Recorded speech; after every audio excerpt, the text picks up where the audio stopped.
মানুষ কিন্তু প্রত্যেকটা মানুষ একটি হাসির কথা নিয়ে কিন্তু বারে বারে হাসে না। কয়েকবার হাসার পরে তাদের সেই হাসি থেমে যায়, তারা তখন আরেকটি নতুন কোনো হাসির জিনিস খোঁজে যেটাতে হাসা যায়। কিন্তু মানুষের মনে যখন একটা দুঃখ হয়, সেই দুঃখ নিয়ে তারা সারা জীবন দুঃখ করতে থাকে। এইটা কেন হয়?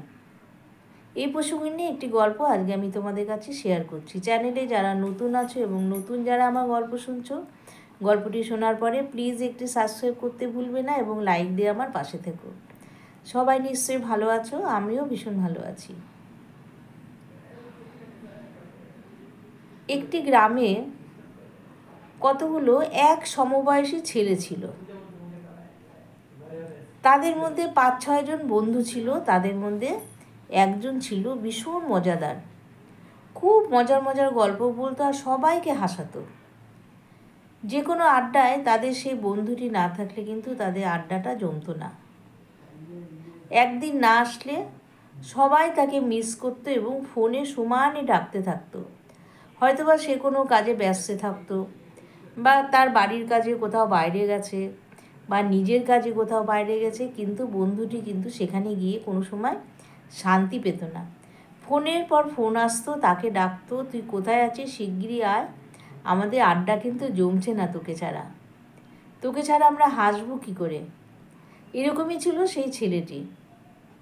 তো ছেলেটি একবার কি করলো, বন্ধুদের মাঝে এসে সারা দিন ভীষণ হাসির কথাবার্তা হলো, তারা বাইরে খাওয়া দাওয়া করলো, সব শেষে বন্ধুটা কি করলো, এমন একটা জোকস বলল যেই জোকসে সে বন্ধুরা প্রত্যেকে হাসতে হাসতে গড়াগড়ি। আবার কিছুক্ষণ পরে সেই জোকসটাই আবার বলল। বলার পরে বন্ধুরা কেউ কেউ হাসলো, কেউ কেউ সেই জোকসটাকে ভালো মতো গুরুত্বই দিল না, কেউ কেউ হাসলো না। আবার কিছুক্ষণ পরে সেই বন্ধুটি খাওয়া দাওয়া করার পরে সময় মিলে আবার সেই একই জোকস সে বলতে লাগলো। এবার কিন্তু কেউ আর হাসলো না। না হাসার কারণে তখন সেই বন্ধুটি বলল, কি ব্যাপার, তোমাদের এই হাসির গল্পটা এতবার করে বলছি, তোমরা কেন হাসছো না? তখন ওই বন্ধুগুলো বলছে যে, কেন, তুমি একই হাসির কথা বারে বারে বলছো, তাহলে আমাদের কেন বারে বারে হাসি আসবে একই হাসি জোকস নিয়ে?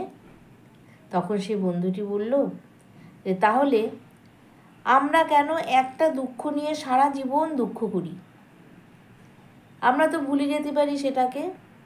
তোমরা যেমন একটি জোকস নিয়ে বারে বারে হাসাচ্ছি, তোমরা হাসছো না, অথচ যখন কোনো দুঃখ আসে মানুষের মধ্যে, সেই দুঃখ নিয়ে তারা সারা জীবন সেই দুঃখকে মনে রাখে এবং দুঃখ পায়।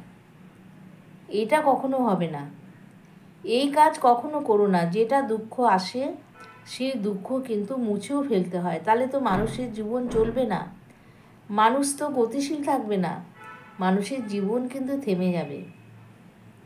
তাই বন্ধুরা, দুঃখ যখন আসে সত্যি তখন ভীষণ খারাপ লাগে সেই দুঃখকে ভুলে যেতে, কিন্তু ভুলে যেতে হবে এবং ভগবান আমাদের সেটাও ভুলিয়ে দেওয়ার শক্তি দেয়।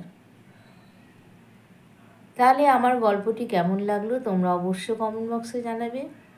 এখান থেকে কিন্তু অনেক শিক্ষাগত কথা আছে, সেটা গল্পের মাধ্যমে তোমরা খুঁজে নেবে আর খুব বেশি করে শেয়ার করবে। তাহলে আজকে আমি আসি, টাটা।